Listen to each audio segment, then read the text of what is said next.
Through fusion technology, each microessentials granule is nutritionally balanced to deliver uniform nutrient distribution across the field.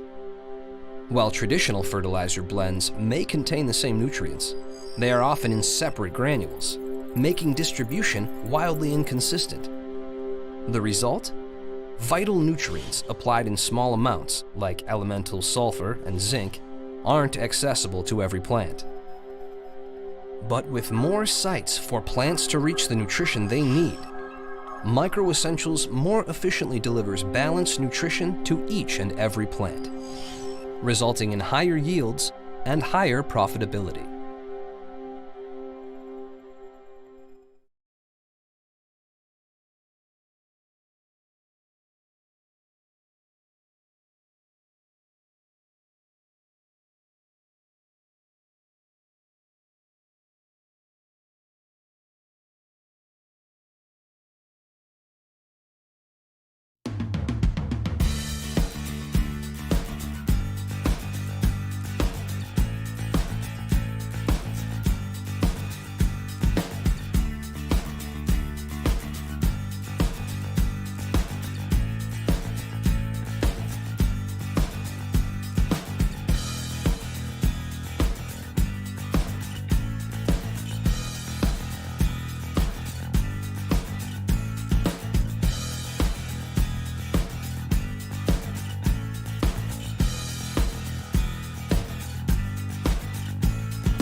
Well, good morning once again. We are really proud to have you here. We're in the new facility here at the Big Iron Farm Show, and we have an online audience as well. We, for the first time, are live streaming our programs. And if you get home and want to catch one of these sessions that you missed over the 3 days of the show, you can catch them online there as well. But we look back to March or so, our world turned upside down. We really saw a lot of change in all of our lives, and not here just for us. It's been a global situation, and I think that's really the subject we have here today is what's going on in our world, agriculture, in a post-COVID-19 world. Once we get this in the rearview mirror, how have our lives changed? How do we move on from there? And it's that crystal ball look, and we've got three great folks to help us dissect that and look ahead. Marc Knisely, CEO of AgCountry Farm Credit Services, Frayne Olson from North Dakota State University, crops economist, and we have Lynn Paulson from Bell Bank. And you gentlemen, first of all, thank you for being a part of our program today. You're welcome. Let's talk about it. Frayne, we talked when you got here earlier. You're talking to your students. This really is history that we're dealing with right now. Yeah, it really is. I tell my kids, I also tell the students that I teach in class. I said, look, guys, I know this is really frustrating. I know there's a lot of uncertainty and anxiety, but this is your Great Depression. This is something that you will be talking about the rest of your lives. You'll be talking to your kids, your grandkids. So I know you don't necessarily enjoy it, but at least absorb it, because you are living through history at this stage, and we got to recognize that. So how do you envision things are going to change? What impact is COVID going to have for us long term? Well, Don, I think that once we got over the initial shock and realized all the systems would work and we could work remotely and all of that, Fran talked about it as being a depression.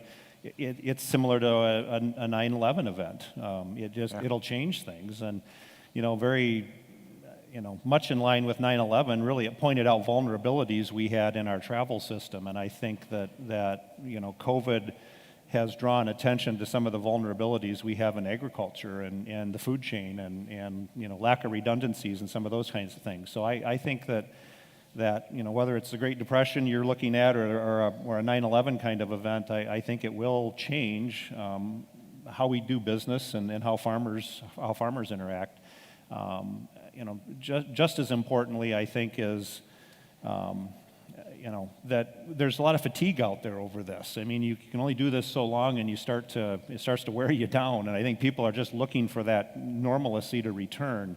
But I think once we get over that hump, that there will be new ways of doing business and new ways of thinking about how we serve customers and how farmers and ranchers interact, and we just need to take advantage of that, because I think there'll be good results that come out of this.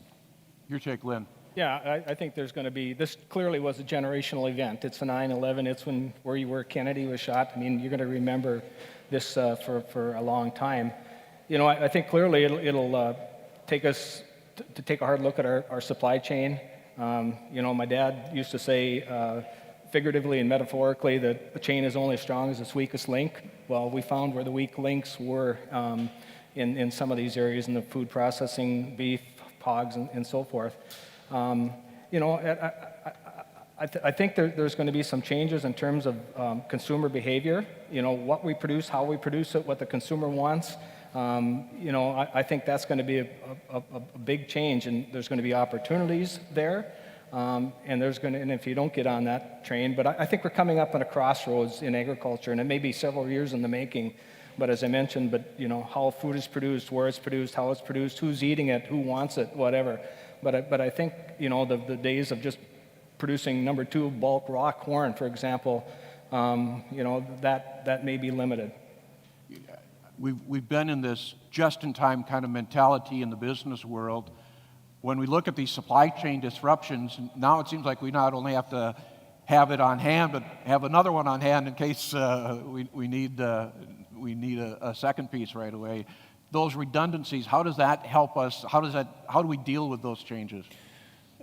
I think industry and government and everybody, we just need to all get together and figure out what those redundancies need to be. We don't have a lot of dairy in this part of the country, obviously, but we serve a portion of Wisconsin as well. And, watching the dairy go through what they went through when COVID first hit, and the fact that, you have milk manufacturing plants that are set up to do one thing, which is to produce carton-sized milk or to produce bulk milk for the restaurant industry. And when those things shut down, you just didn't have a way to even process that. And agriculture, particularly in the animal protein sector, has a shelf life, and it's not something you can just put in a bin and save for a year or so. And so making sure that we get those types of things addressed, I think, are going to be critical. And the industries are looking at that. And anywhere where you have concentrations of people, I think, are going to change. And if any of you have ever been through, and I know many of you have, a processing facility, they're oftentimes shoulder to shoulder, and figuring out how we're going to need to get a little less efficient, I think, probably to accomplish those redundancies, but we need to figure it out. Because, while 9/11 was really protecting us against vulnerabilities with terrorism, this is a little different scenario with COVID-19, but it still points out vulnerabilities to those that don't necessarily hold the United States in high regard. So, just kind of figuring out how we circumvent those types of things, I think is going to be really important, Don. But when you have 4 beef processors handling about 85% of the processing capacity, you've got 3 pork that handle about 67% of the pork capacity. A lot of people don't realize that the day a pig is born, its processing date is pretty well set. So when you get a supply or disruption in that, everything backs up. And there again, I think we saw what Marc said in terms of efficiency, everything else, where a strength becomes a weakness. Well, you talk about the hog situation. We obviously had it with Smithfield, and it kind of went on to the other packing plants. Minnesota was really at the height of that, but all the plants had slowdowns or shutdowns. We talked about euthanizing healthy animals. We never ever would ever think of that, I think, in our lifetime. Those plants are now having to install safety protocols that they never had to do before. They've had labor issues that really came to light. How do you think that changes where we go long term? Well, I would just say that I think it'll force automation. I think you already see that in the poultry processing, that they can come within 1% of humans in terms of deboning everything else. And so my take on that is that it'll fast forward automation and all of that to take that risk, future risk off the table. And where that can't happen, Don, I think where automation isn't possible, I think you'll see smaller facilities. They've got to be able to switch these plants out quicker to accommodate changes like this, and we just, again, we've maybe gotten a little too big and a little too efficient with some of the processing facilities that we have. I guess as a follow-up comment, and this is a broader statement, but what you were talking about is kind of risk management, right? Risk management in the supply chain, risk management in just-in-time delivery, risk management when it comes to labor and labor efficiency. And the thing you got to understand is every time there's this balancing act that we have between risk management, managing those downside, and trying to be as efficient as possible, or our profit levels. And we're rethinking a lot of that. So every time you make an adjustment in your risk profile or trying to manage a particular risk, the costs do go up. And so there's always this balancing act. And we're still in this experimental phase, as I tell, again, my students, as I try and tell farmers when I'm speaking to groups, is, guys, none of us have a crystal ball that tells us what the future is going to bring. We're all kind of figuring this out as we go, and it's a trial and error process, and I think we'll continue to go through that and make these adjustments. I do think we'll try and maintain efficiency, but we have to add that flexibility. When you look at risk management, I think particularly on farming operations, it's probably the larger operations that are able to absorb that risk a little easier. What's that mean to, in particular, maybe the beginning farmer or a smaller operation? Well, there's a couple different ways that you can manage risk. I mean, one of those, and I know we've kind of gone away from this, but one of those is to try and diversify your cropping production or crop and livestock production, and not be quite so concentrated in one or two large crops that you're trying to be as efficient as possible in. And so again, there's this trade-off, this balancing act, and especially for, I guess, younger producers, the ones that are trying to enter into the agricultural system. One of the things that you have an advantage to is your understanding of the technology, your understanding of kind of the new production systems, and you're more willing and open to at least consider those. I mean, when we get older, you tend to kind of say, well, this has been working, so let's not mess with it. If it ain't broke, don't fix it, right? And you sometimes don't experiment or test new ideas as quickly as you should. So to be able to use your management skills as you're bringing in and learning these new technologies and applying them to what's happening in the farming operation is also, I think, one of the areas that a beginning farmer can add some value or have an advantage. Yeah, and I think, Don, to add on to that, there's risk to having a focus on a particular market. So, when the Far East markets opened up for soybeans and that became a good outlet for us, or when you have an ethanol plant open in the area, you kind of focus on that as your best outlet. But you need to realize that concentration, that you're assuming some risk, and managing that and thinking beyond kind of what that local market is, and thinking beyond that, I think, is important, because having all your eggs in the soybean basket when it's all going out of the Northwest and it can get shut down with a trade agreement is probably not managing your risk very well. So thinking through what those risks are and the practices you'd put into place is very important. So does that bring the farmer closer to the consumer, or should it?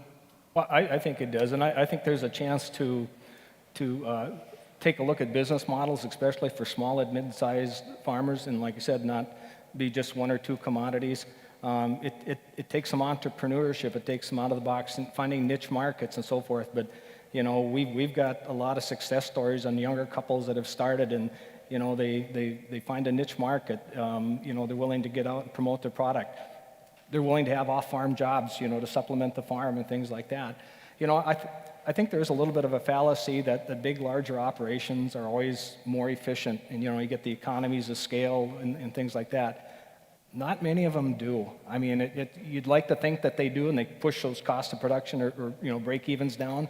It really doesn't happen. So the ones that are doing well typically don't have a lot of leverage and things like that. But I think there is a little bit of a fallacy that size and scale drives efficiency. So to springboard off of what Lynn was saying, what even, and I've got a colleague that's doing some of this research right now, but when you look at again, efficiency, or whether it be financial efficiency or whether it be actual production efficiency, what happens is you can gain a lot of those major efficiencies in economies of scale relatively quickly. And after that, what happens is you just kind of flatten out when you look at per acre or per bushel or per head. And so from there on, as you get larger, you do have to be worried about actually some inefficiencies creeping in. And so there's a lot more to this than just simply size. Coming back to the risk to coordinate this and looking at new alternatives, one of the other vulnerabilities that we saw show up during the COVID, during this pandemic, is you talked about, are we going to get closer to the consumer? And one of the vulnerabilities we found was that communication pathway, the linkages from the consumer back through the processing system to the farmer, has some kinks in it. That flow of information from the consumer to the producer back to the consumer isn't as well greased as we think it is. And that communication, those lines of communication kind of broke down in the process. And I really hope that one of the things that comes out of this, one of the gains back in efficiency, is that we have a better coordination of information flowing between the producer and the consumer, the end consumer. Not necessarily I'm a farmer and I sell to a processing plant, but it's who does the processing plant sell to and how do they deal with it down the line. So hopefully that chain of communication, the flow of information, will become better and more efficient too. So does that accelerate the demand for traceability and maybe some of those sustainability traits that a consumer wants and those kind of things? Well, part of it is this supply chain coordination, right? You were talking about the just-in-time delivery. And so far what we have traditionally done with just-in-time delivery is we put different prices forward, trying to signal to farmers, when do we want grain delivered? And that's been the primary mechanism, is just we're going to change the price. And if the price goes up, then it's high enough to provide incentives for you as a farmer to store, we're going to do that. But that's kind of the extent of it. We really don't provide a lot more information in that coordination flow. And for example, let me give one more example, and I am concerned about this as we move into the harvest time period, even for the grains. We saw some disruptions in the livestock sector, in particular because of the processing and employees getting sick. That same risk exists within the crop side of agriculture as well.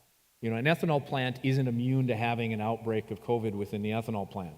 The local elevator is not immune to having their workers get sick at the wrong time, or a key person within your organization becoming sick and have to quarantine or have to go into isolation because of their exposure. So we have to be concerned even right now about potential supply disruptions even on the grain side. It's not going to be, in my opinion, as widespread as we saw in livestock, but individual companies can have these hotspots and problems show up. And so again, as a farmer, when you think about your supply chain, who are you selling to? If there's a potential disruption, what am I going to do about that? That is something I know in talking to general managers and CEOs of whether it be the local elevator co-op or whether it be one of the processors. They're really, really concerned about, trying to keep their employees safe and keep, their customers safe. But also, what do we do if? Right. And again, everybody knows, during the peak of harvest, stuff is flying and everybody's working long hours and you get wore down, and the chance of you getting sick increases.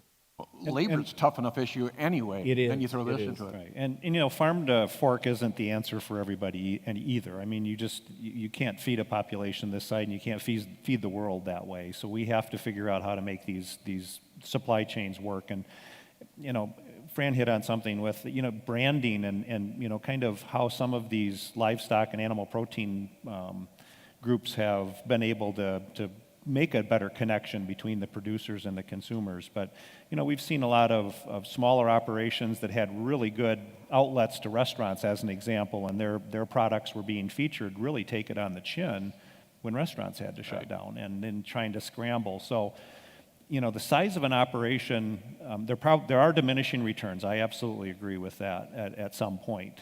But it also gives you a bigger basket to spread your risk out over, so that you aren't kind of focused just on selling to one market or into one market.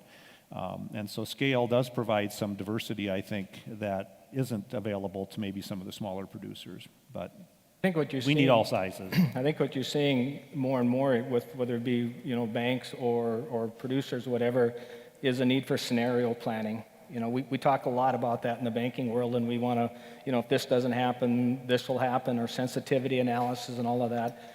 I think more and more that's going to come into play because it would have been hard to model for a COVID, no doubt. I mean that was really a one-off thing, but I think I think producers have always kind of measured success by how big a crop they raise. I mean, they like to go to the cafe and say, I raised 240 bushel corn. They don't go to the elevator and said, my debt service coverage ratio was 1.4. They don't do that. But if they could take that same acumen, and these guys are smart, and move it over into the financial planning and budgeting and the marketing, whatever, they've got the tools, they've got the smarts. They just need to move that over. But the scenario planning, if this happens, this will happen. I think is going to, and I think you're going to see financial institutions wanting more of that going forward, especially on operations that they perceive to have a little bit more risk. And it's really no different from a farmer and a rancher standpoint than it is from a business or university standpoint. You have to have business continuity plans. You have to have disaster recovery plans. And those aren't cheap. When you build redundancy in, as Frayne mentioned, you lose some efficiency, but you need to have those in place. And had none of us had those in place, we'd still be struggling, I think, as a business and as a university. But farmers need to think about it in that term and in that kind of a mindset. And I think as we do, this has been a good test and a good example of why we need to have that kind of redundancy and those kinds of plans. When I'm hearing that ability to adapt, to adjust to all of these different things is a path to success. And I think one of the things that we need to caution against, and I think 2020 is, for a lot of producers, is setting up to be potentially a pretty good year, at least in this area. Generally, those people that didn't have a lot of PP are going to have some pretty good crops. We've got the highest soybean futures in 2 years. We've got some up price on corn.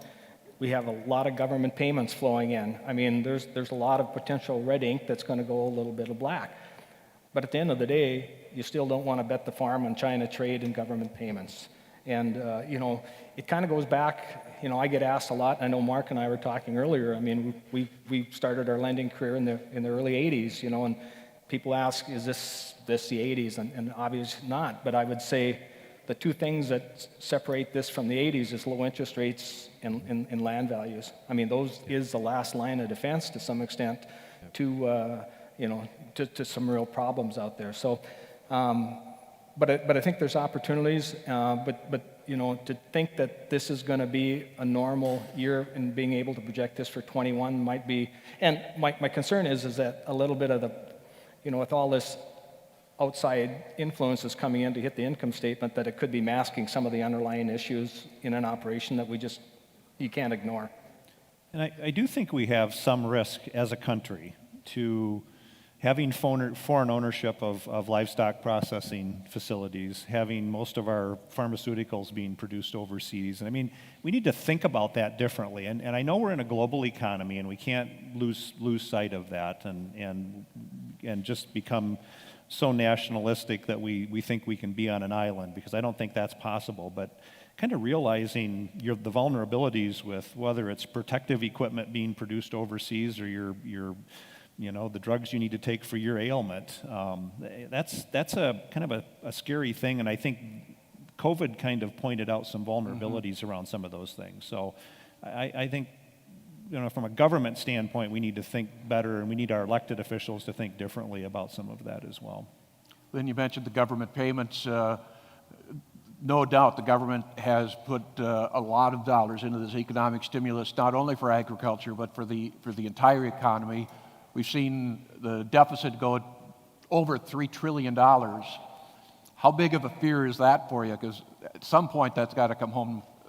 We have to deal with that. To me, it's huge, and it's not. I shouldn't say it's to me. It's to my kids and my grandkids are going to have to deal with it. And the government, just like producers, going, well, rates are low, and it's really the debt doesn't cost that. But when your total national debt goes over your GDP, which it just did, I mean, you're entering some concerns. And it used to be that people were enamored by by amounts in the millions, and then it's in the billions. Now we're talking trillions, and it's like, do we really realize how much money that really is? I don't even know how And many zeros that is. you know, to and be at some honest with point, it's got to get paid back, and I think we kind of lose sense of the economics of it all. But I think as an industry and as farmers and ranchers think about this, you need to think about the impacts of that debt. So what is that going to mean in terms of interest rates going forward, and begin to put those types of calculations into their plans. I think we're probably going to be in a prolonged period of very low interest rates. I just don't see how you can move around outside of that, given the amount of federal debt that's out there, and the fact that they're paying interest on that debt's going to make them very keenly aware of what interest rates are. So Fed's kind of overshadowed that, haven't they? Yeah. But again, you need to think about all of these things, the impact of COVID relative to, the changes that we saw happen with 9/11, or the changes that we saw happen as a result of the Great Depression, and begin to get those included into your business plan, and start to make some strategic assumptions around how things are going to be different going forward. I would invite the folks who have questions, give us a wave. We'll get a microphone in front of you, and we certainly invite your input. Switching gears a little bit, I don't know about you, but it seems since March I've had more boxes show up on my front steps when I come home from work at the end of the day. E-commerce is blowing up. How does that impact agriculture, or does it?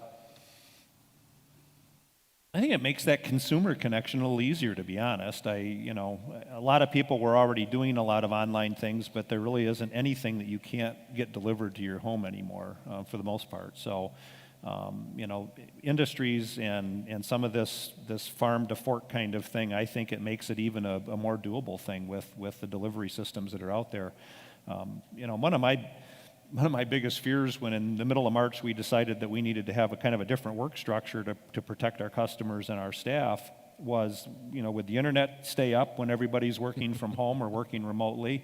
And what is our delivery and transportation system going to look like? And we had some dicey times there, I think, with trucking and some of the bigger delivery issues that popped up. But for the most part, things really worked better than I would have guessed. And I think we do have decent depth there. Now, we don't have good enough broadband coverage in parts of rural America yet, so I'm still going to continue to fight for that for our producers to make sure that they have access. But, for the most part, the infrastructure that allowed us to work from home and allow us to get, products and services delivered to our home worked pretty well. So, Don, one of the things, and you bring up a really good point, and Marc's comments are very legitimate too, that what we are seeing is consumers' behaviors are changing. What we consider to be our normal process today is very different from what it was before, and the question a lot of both food analysts or people in the food industry are trying to figure out is how much of that will stick, right? How much of this is temporary and we'll go back to our old habits versus no, our habits have changed and we're just going to have to go down this path. And we're still trying to figure that out. But when it comes to the types of food and food products that people are buying and the quantities they're buying, it has changed. And I think a lot of that will stick. We will have restaurants open up again, and yes, we will go back to eating out on a more regular basis. But the convenience of having something delivered to your house, or the ability to be able to buy prepackaged meals where it's all of the ingredients are there. All you got to do is cook up the meat and throw everything together, and you can have a home cooked meal. I'll put that in air quotes in a relatively short period of time. Before that was kind of a novelty, and now it's becoming more of the norm. Not necessarily here in rural America, but I know you get to the coast and it's becoming a lot more popular and more common. I'm old school. Granted, I've never been on Facebook. I never will, and I've just made it a point not to do that. But out of necessity, all the virtual and the e-commerce, everything else, that was born out of necessity. But I do worry that that as a society, whether it be in the lending or just in general society, that we're kind of losing touch with face-to-face conversations and that interaction. Even within, we talk about within Bell, and how do you keep that culture train going when, it's all emails and it's virtual and it's Zoom, whatever. You still need to get, face-to-face and once in a while to have that. Otherwise, we become so impersonal. And for the most part, people still do business with people. you know, and not with organizations. So, you know, how do we find our way back to that a little bit? You know, we've had a lot of customers that, you know, simply just said, you know, if you're going to make me, you know, do virtual, I'm going to my small local bank, whatever. And they're just, you know, they're old school, and we want to accommodate that. So, you know, we talk about hybrid models. How do we do that? But I think at some point that pendulum needs to come back a little bit to center. More people are obviously working from home since pandemic. Less miles are being driven. Ethanol, obviously, the whole energy sector has implications from that as well. How's ethanol industry faring today? What's the future for that as well? Well, just from my take, you know, at the height of the COVID, about 50% of the ethanol capacity was offline. And when you think that in the U.S. we produce somewhere around 15 billion bushels of corn and 5 billion of that goes to ethanol, you know, the demand that was not, that's gone forever. You'll never get that back. So one other comment on that is that, and I wouldn't disregard Tesla, things like that. I mean, too, I mean, it's coming, probably not up here. So then how do you start finding alternative uses for those crops? Because as I mentioned earlier, we're simply so efficient, and we're, you know, we grow such large crops, and there's a cost to raising that, but at some point you got to find that demand, because the old traditional demand, albeit ethanol or through the, you know, the livestock sector, is simply not going to be able to absorb that all. So I think it's a big deal, and the ethanol is kind of a wake-up call, and you can, you know, we can stop the small refinery exemptions and all that kind of stuff, but that's, you know, kind of putting the finger in the dike here right now, but it's a real issue. Kind of along that same vein. Hey, Don, we've got a question. I don't mean to interrupt, but can we ask a question real Great. quick? Lights in my eyes, I couldn't see you. Hey. It's obvious our country is very, very dependent on exports for most everything. And I'm just wondering if you could comment on other countries and how COVID has affected their willingness and ability to import. Good question. Yeah, I'll try and take that one, because that longer term, that's one of my big concerns, is we rebound off of COVID and we try and come up with this new normal, whatever that's going to look like.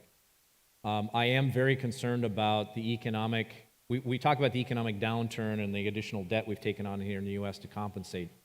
But when you look internationally, you know, this is a global pandemic, and other economies and other countries have been hit much harder than we have, economically, okay? I'm as an economist, I'm thinking from the economic standpoint. And one of those that I am concerned about is Mexico, because Mexico is our number one corn buyer. It's our number 2 soybean buyer. It's our number 1 wheat buyer. It's our number 1 beef buyer. It's our number 1 pork buyer. I mean, Mexico is a dominant force in U.S. trade, and the Mexican economy has really been taking a hit, and not only because of COVID and the issues there, but also because of lower oil prices. Because again, just like North Dakota, Mexico's economy is fairly dependent upon oil and oil production and oil exports. So that is one of those areas I am concerned about. Now, their buying habits so far have really not changed a lot, at least for the basic commodities. Again, we'll have to wait to see as we move forward if that continues. Another area that I'm a bit concerned about is Japan. Again, Japan being a major buyer of U.S. ag products. They haven't been economically hit as hard as Mexico has, but it is also an area we need to be watching pretty closely. China, you know, their economy didn't dip quite as hard. It seems to be rebounding a little bit quicker. Even though China's economic growth rate is much slower than it was before, it's still growing, right? Their GDP, their gross domestic product, is actually increasing slowly. When we look at the shock that we had with COVID-19, all of our business models changed. From a research and development standpoint, both from the university and from the private sector, I mean, I've talked with folks that we basically have stepped back in time because we haven't been continuing some of the work that we were doing. Is that a fear? Is that a concern? Yeah, I think, you know, when we talk about kind of research and development, whether it be at the university level or whether it be at an individual firm level, part of their R&D is we're looking into the crystal ball, trying to anticipate what do we think we're going to need 3 years from now, 5 years from now, 10 years from now. And the challenge, obviously, is in a conditions like this where we have huge turmoil, everybody's trying to figure out what's the next step, what are we going to do tomorrow, let alone what we're going to do a year from now or 5 years from now. The planning horizon for your decision-making gets to be very, very short just because of the uncertainty. So planning out a research and development program or planning out how do we adjust our R&D to be able to compensate for the new conditions, we're still trying to figure that out. At least, you know, at the university level, the research that's already in progress will continue. So what we have in the pipeline right now will continue. The real issue we're facing now is what do we think will happen again 3 or 5 years from now to be prepared for that? And that is where we're struggling right now to say what direction or how do we have to adjust and shift. It's very true. I think within private industry, though, or in our case, being a co-op, that the change is happening quickly, and I think the evolution that's taking place is going to speed up. I think the fact that we were able to react the way we did and continue to serve customers and fulfill our mission and vision remotely for the most part with having staff work remotely just proved to everybody that we can be very agile and we can make decisions quickly and we can move on. So I think at least from a financial services perspective, I think that change is going to happen really quickly and things are evolving much quicker than I think they would have had we not gone through an event like this. And you know, we're making investments in technology and doing things that we would have made probably in the next 3 to 5 years, and we're doing them in months now. I mean, the clock is going that accelerated quickly. it. Absolutely. So I think we'll see within agriculture that continue to accelerate. But it's just a different mindset. I think we all have a little different mindset having gone through this, and the willingness of staff and customers to adjust and move on to the next thing, I think is really picked up. The pace has really picked up. I think the companies that you've seen that were able to pivot real quickly and meet, you know, and most of those were pretty small and nimble, whatever, they've done really well. You know, I think with the technology piece, and I'm, you know, it's a love-hate relationship, but in my opinion, if this COVID thing would have hit 3 to 5 years earlier, we'd have had an absolutely disaster. Yeah. I mean, the technology that we have today allowed us to get through it in somewhat of a reasonable fashion. Had we not had the ability to do Zoom and all this kind of different things, you know, 3 to 5 years ago, I'm not sure where this thing would have come out the other end. Yeah. You know, we had hiccups and bumps, and we're still running into those. But I agree with Lynn. I mean, when everybody moved to this new format, as you said, I was waiting for the day the internet would crash, right? Yeah. Or at least the internet on campus. But it never did. Right. I mean, we had some bumps, we had some interruptions, but boy, the capacity and the ability to be able to shift was, and without having major problems and disruptions, I was very shocked at. I was expecting a much bigger turmoil. We literally told 600 staff on a Wednesday afternoon that they were going to start, most of them were going to be working from home the following Monday. And you can imagine most of them weren't equipped to do that. So making sure people had connections and equipment and you know, you basically had to move your office to your home happened. And I think once that happened and it worked and people understood that you can make decisions like that and you can move quick, that would have taken months to do. Had we not had COVID forcing us to do that, it would have been a very long ramp to get everybody moved home to work from home. But we did it. We proved to ourselves we could do it, and I think that kind of attitude and mindset will just continue forward. And I think it'll benefit agriculture. You know, I've had producers, and even some of our directors said, just never realized how easy DocuSign was. You know, and boy, we use it thousands of times a day now. I mean, that changes how you do business, and what you can focus your energy on is much more of things of much more importance and value than you know, trying to make arrangements for somebody to sign a document. I mean, that can be automated, that can be you know, made to be a very easy process. Now we can focus on having that conversation and better understanding your business and your strategic direction. And I think those kinds of changes will be permanent and will be beneficial long term in agriculture. Zoom was not even in my vocabulary, and now we do it every day, it seems like, and doing virtual things like this as well. It is interesting. This is a live event. Big Iron is happening. It is one of the very few live events that are going on. Is that an issue? You kind of mentioned it a little bit earlier, Lynn, that face-to-face connection. What are we losing by all of the technology adoption? If I can, I was thinking about some of Lynn's comments, and I fundamentally agree with you that, you know, at the basic level, people do business with people, and we still have to have that interaction. Now, what we're seeing, and even from the university standpoint, from extension standpoint, we're really rethinking, well, how do we do that? How do we do it effectively? It's not that you have to have every meeting in a face-to-face environment, but what we are finding is that, I agree with Lynn. I think the pendulum has swung too far one direction just because we've been forced to do that. I mean, it's a public safety issue. Now, the question is how, when we come back, what does that balance look like?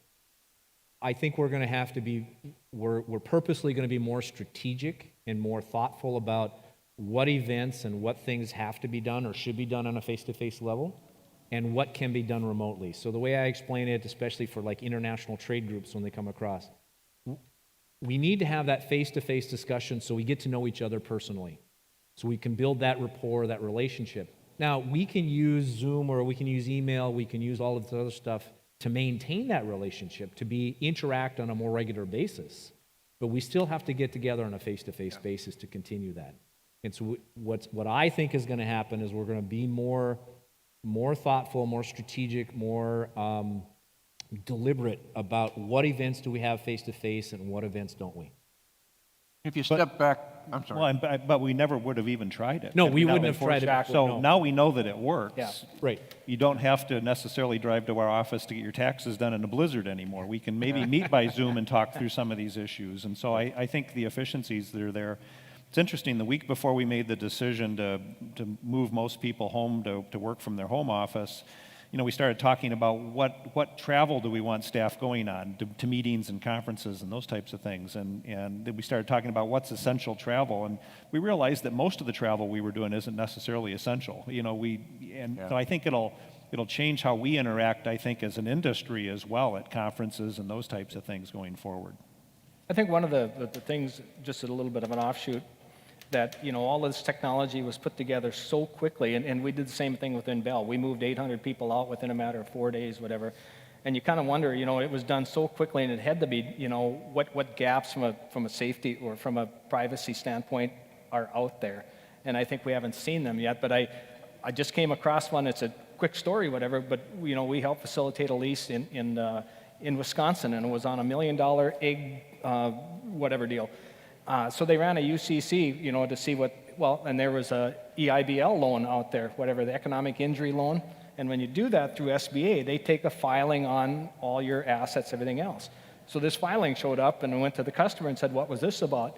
Cut to the chase, he never made the loan. It was a fraud. Somebody had gotten the tax ID number, everything else, you know, and, you know, we got people who come in and rob the bank for $7,000 or whatever, and this guy, you know, sitting, you know, 120 pounds behind a computer just wrote off $150,000. You know, so it's, you know, those are some of the things that we're going to deal with going forward.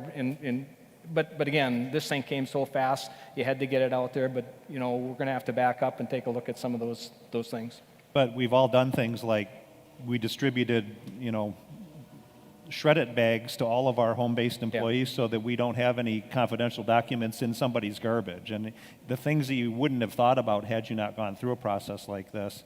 But, you know, we did, right out of the chute, we started doing phishing tests with our staff to make sure that they weren't going to bite on something, because you got everybody working remotely, and you can't just step next to the office next to you and ask somebody, did you get this email? It looked a little funny. So we started really putting the staff through the paces even more than we typically do to make sure that we had those security gaps filled. And, you know, it made it a little more painful for staff, but it made it much safer for our customers and their data, I think, going forward.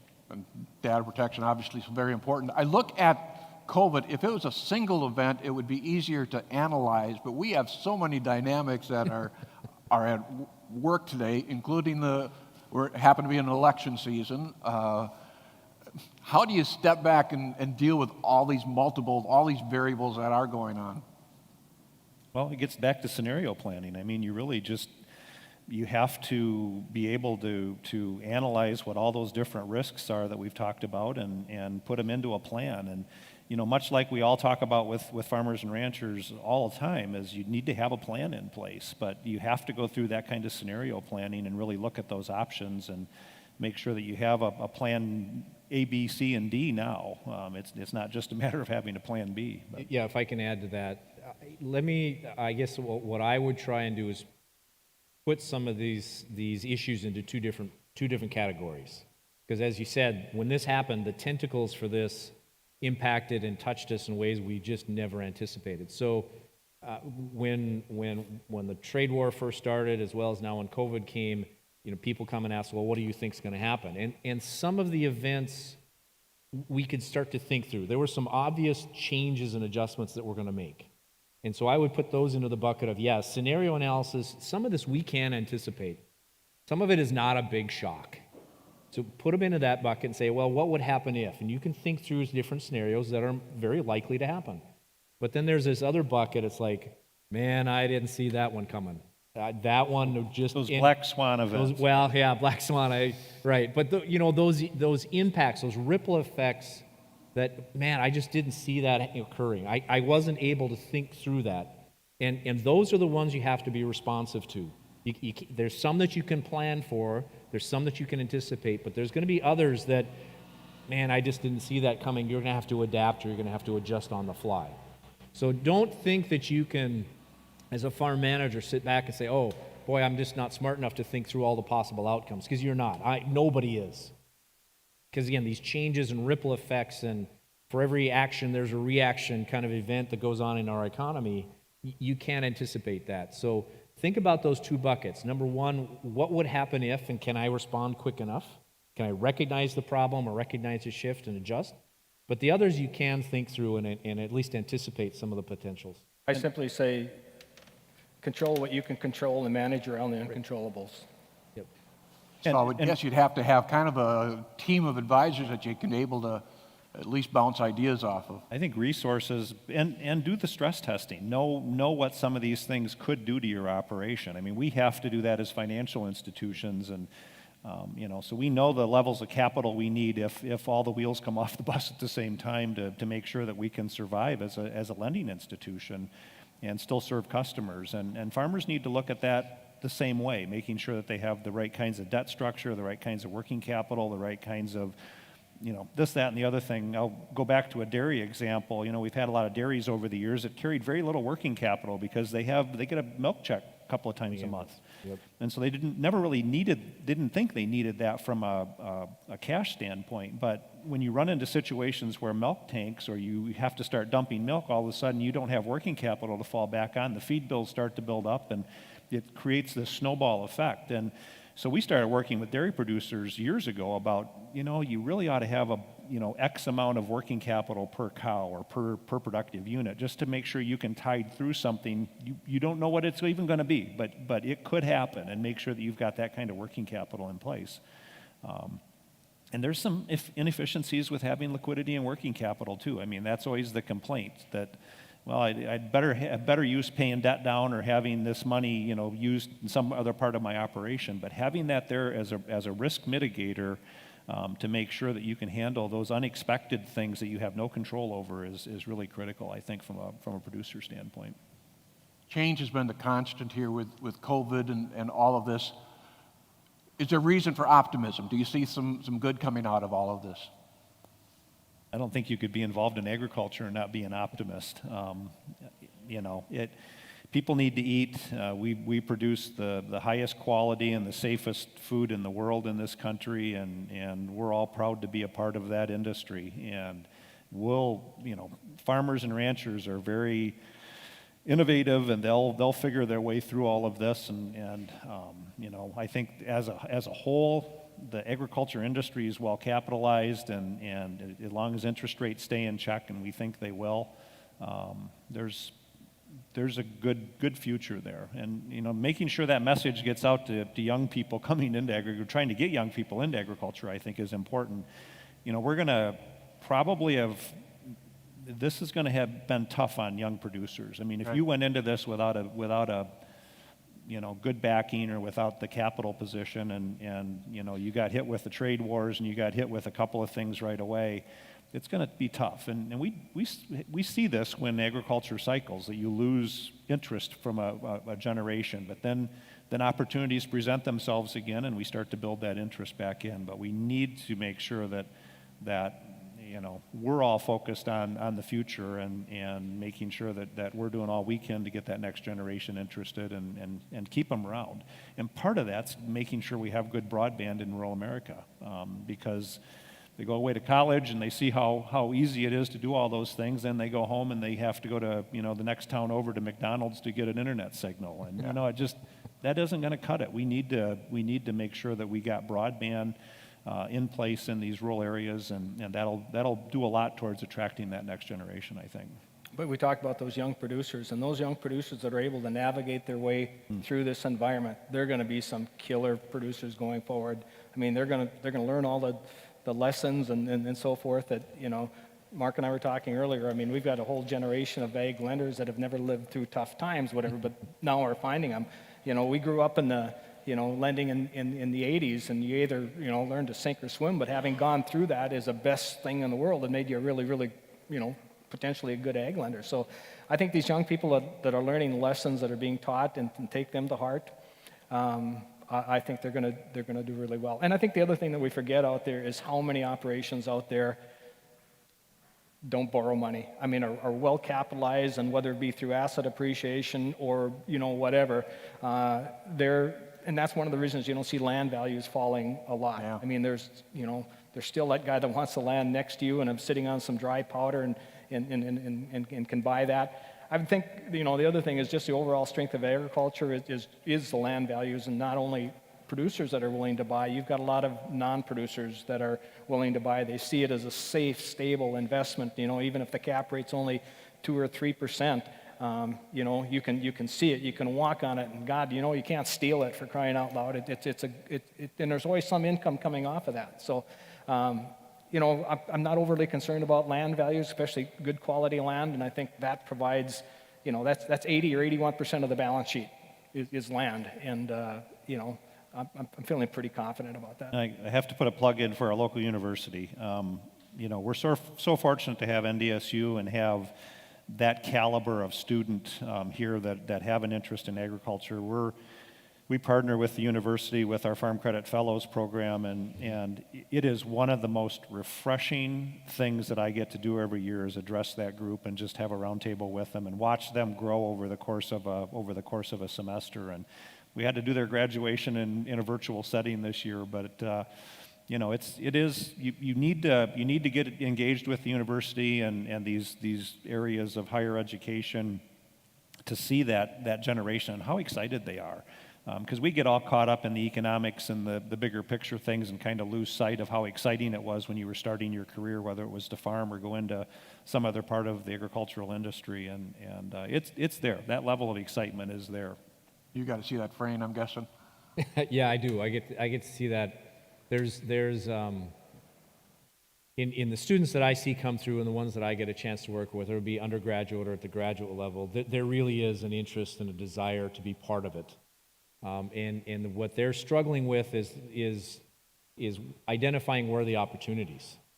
There a lot of the students that I see, they have a love for agriculture. They want to be involved and engaged in agriculture, and we're actually seeing a lot of folks that don't come from a farm background recognizing that there's some really good opportunities in a career path here. And what becomes a little overwhelming for them is that there's so many choices. That when we've got production agriculture, we've got the traditional production agriculture, but there's an industry on the input side and an industry on the output side that are equally dependent and equally interesting. And so part of the challenge we have is to explain the opportunities that are available. But if you go down this path, here's the kinds of opportunities that are available. And again, I compliment our partnership with Farm Credit Fellows that is a chance for students to be able to kind of see what the world is like in that arena, in that for a professional track, and get them interested in what's happening. We live in a great spot in the country. I mean, this is what, the 40th anniversary of Big Iron. Right. This is an area that's always been deep with innovation and new discoveries, and it's just it's an exciting place to be involved in ag. There are parts of the country where it's kind of ho-hum, and you've been doing it that way for 200 years. But here, you know, we're on the cutting edge of so many things, particularly from a technology standpoint, and having some of the firms that we have in town that are focused on that. It makes for a pretty exciting career, much more so, I think, than even when I graduated in the early 80s. I just think there's more opportunity there now. Good to see. Well, we're going to see a day when COVID, this pandemic's in the rearview mirror, and I'm optimistic after having this conversation. We've had three great folks to learn from today: Marc Knisely from AgCountry Farm Credit Services, Frayne Olson from North Dakota State University, and Lynn Paulson from Bell Bank. Please show your appreciation. Thank you, guys. Thank you, gentlemen. And thank you. We'll have more coming up here on the Red River Farm Network.